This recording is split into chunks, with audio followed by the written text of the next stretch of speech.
everyone, I'm Yardley Mesru, Editor-in-Chief of the Coil Review, and we are here with Valerie June. I know you've seen her photos all over, your blogs and websites, your favorite sites, but we have her here today to actually talk to her and find out what's going on with her music and how she does her hair and what's going on with her hair, right? We all want to know that. So, thank you, Valerie, for joining us and talking to us. Thanks for having me. Of course, of course. So I have some questions for you. Let's talk about how you started your career in music. Okay, like we were discussing all the instruments that I have, and I have like maybe 5 instruments, and people gave them to me. Different people I've dated, or my grandfather, or a friend, or many different ways they've come into my life, and my music kind of started that way too.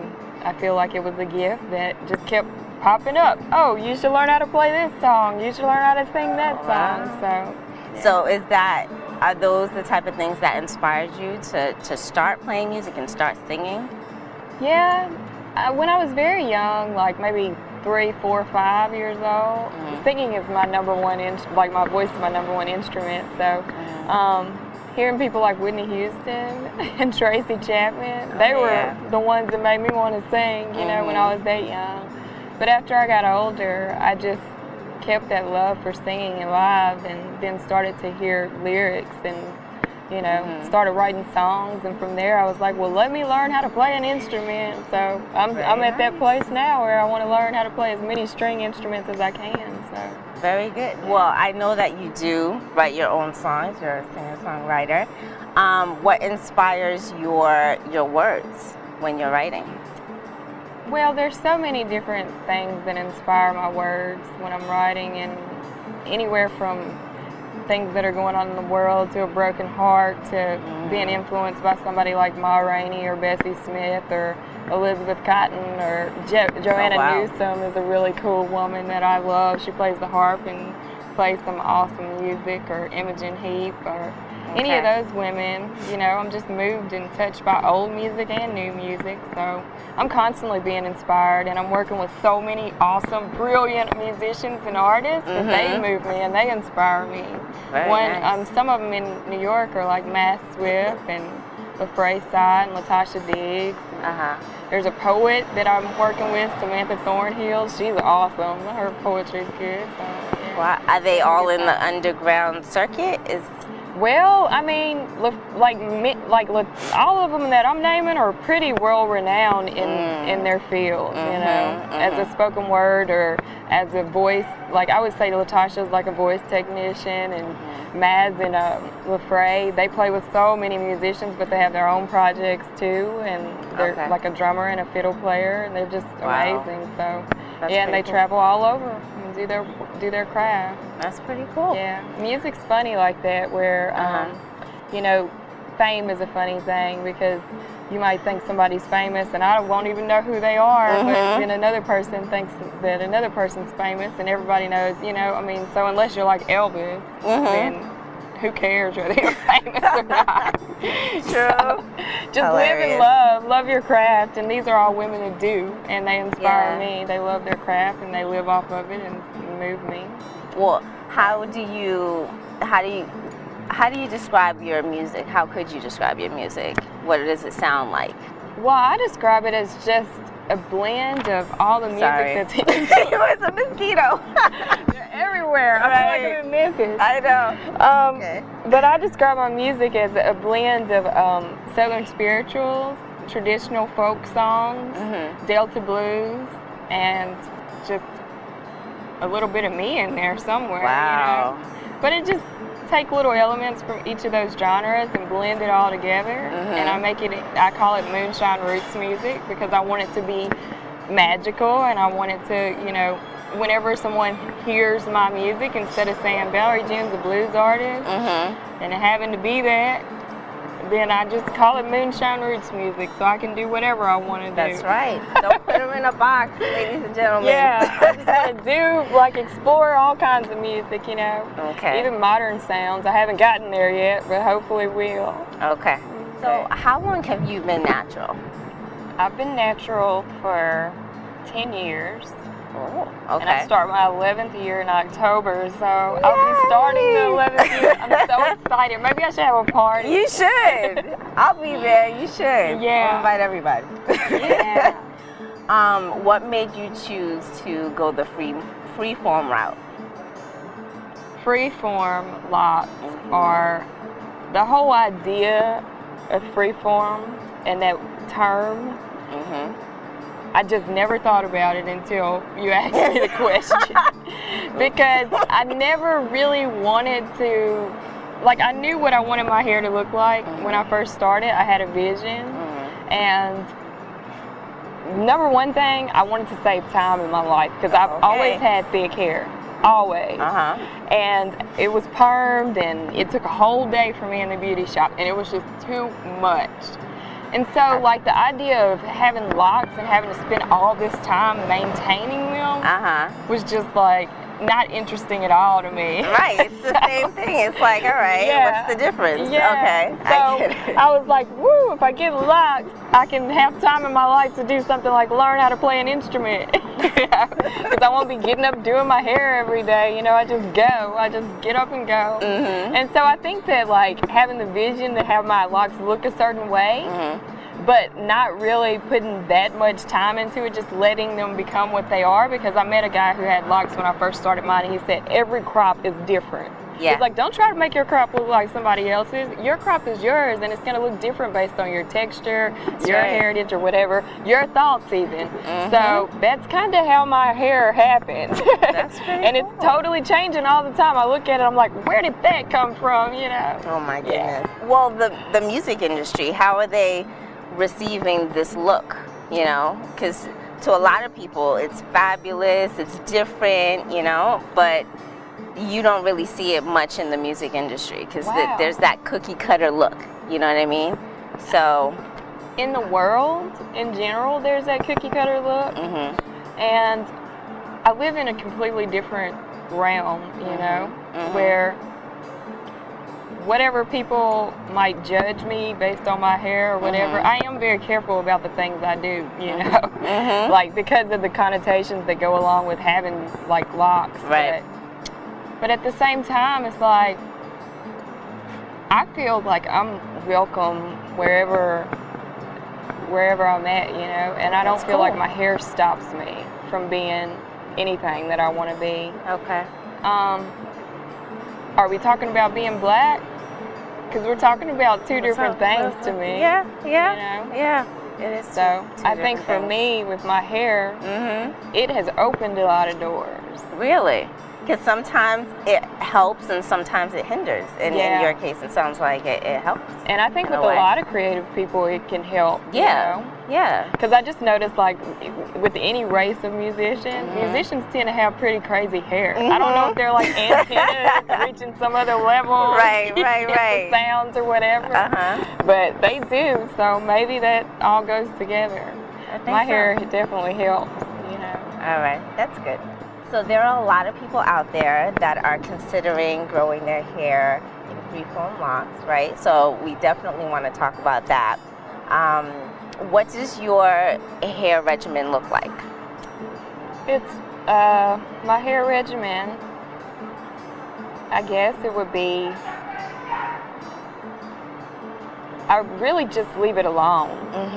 The most important thing with having freeform locks is to keep them separated so that you don't have one big dread. I've seen that before. If that's what you want to do. You know? But keep them separated and just don't mess with them a lot. You know, like lately I've been pulling my hair up a lot because it's so hot, and I didn't realize how, you know, how hot it is because I've always worn it down. And I just noticed that our hair is like fabric, and if you're pulling it up a lot and you're like putting a lot of strain on it to twist it in different ways, then it's gonna wear. Just like a piece of cloth or old blue jeans wear. You get them, they're new, and they wear. So just be gentle with it is the way that I've been with my hair, and just to like let it tell me what it wants. When I'm going to wash my hair, I usually condition it with an oil that I'm making Okay. before I wash it, and so the day before I'll just drench it in this oil, and I'll kind of like knot it up so that it, isn't just running everywhere. And then I'll wash my hair the next day so that it's good and moist. Okay. And do you wash out the oil with a shampoo, or do you rinse it out with water? I wash it out with shampoo. And Okay. because my hair is so thick, like I've gotten to where I take a cauldron and I fill it up with water and boil the water and Okay. put it in the tub. And then I tip my hair over and I let it sit in that boiling water for as long as I can. Yeah. Before, You're like, yeah. I don't put my I'm scalp murdered. down in there now. Yeah, of course you can't do that. No, hospital. But like I do that because one time, like my husband was helping me wash my hair, and we were getting so much dirt out of my hair because I just played at this outdoor festival and it was just like dust everywhere. Oh no. And my hair was a sponge and soaked it all up. Yeah. So what we did was like we just couldn't get it out. I was using everything, Dr. Bronner, Suave, Pantene, and there was just more and more just coming out.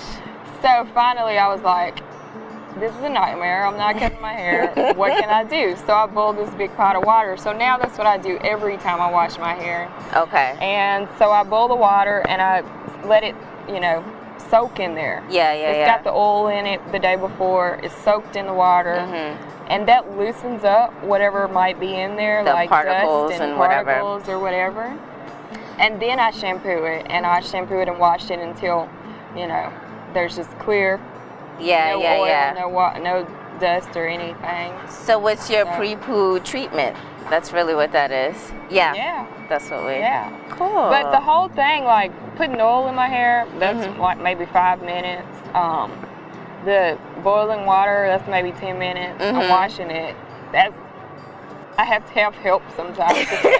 You need a team. Yeah, that would be nice, but that's maybe 20 or 30 minutes. So compared to the 4 hours that I was the full day at the beauty shop, it's saving time. Yeah, for real. Saving time. Is your hair heavy? It is. At all? Yeah. So when you pull it up, sometimes it relieves it from your back and your neck and stuff. Okay. Like I have a neck. Okay, so what advice could you give people that are considering growing freeform locks? I would say that you should have a vision of what you want your hair to look like, and maybe draw a picture of it, a funny cartoon or something, in 10 years. What do I want my hair to look like in 10 years? In the future. Okay, all right. Because I was talking to my friend the other day, and she was it was actually yesterday, she called me and she said, Val, I haven't talked to her in 2 years. I'm starting my locks again.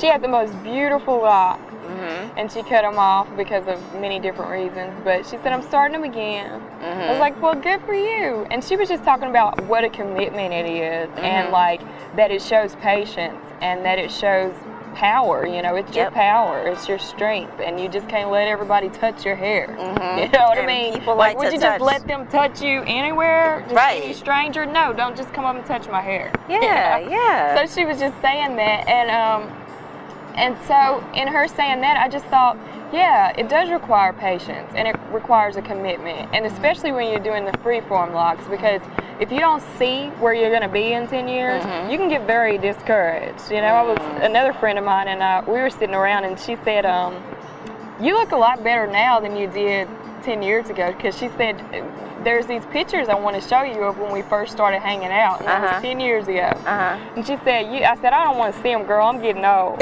And she said, well, you look better now than you did then.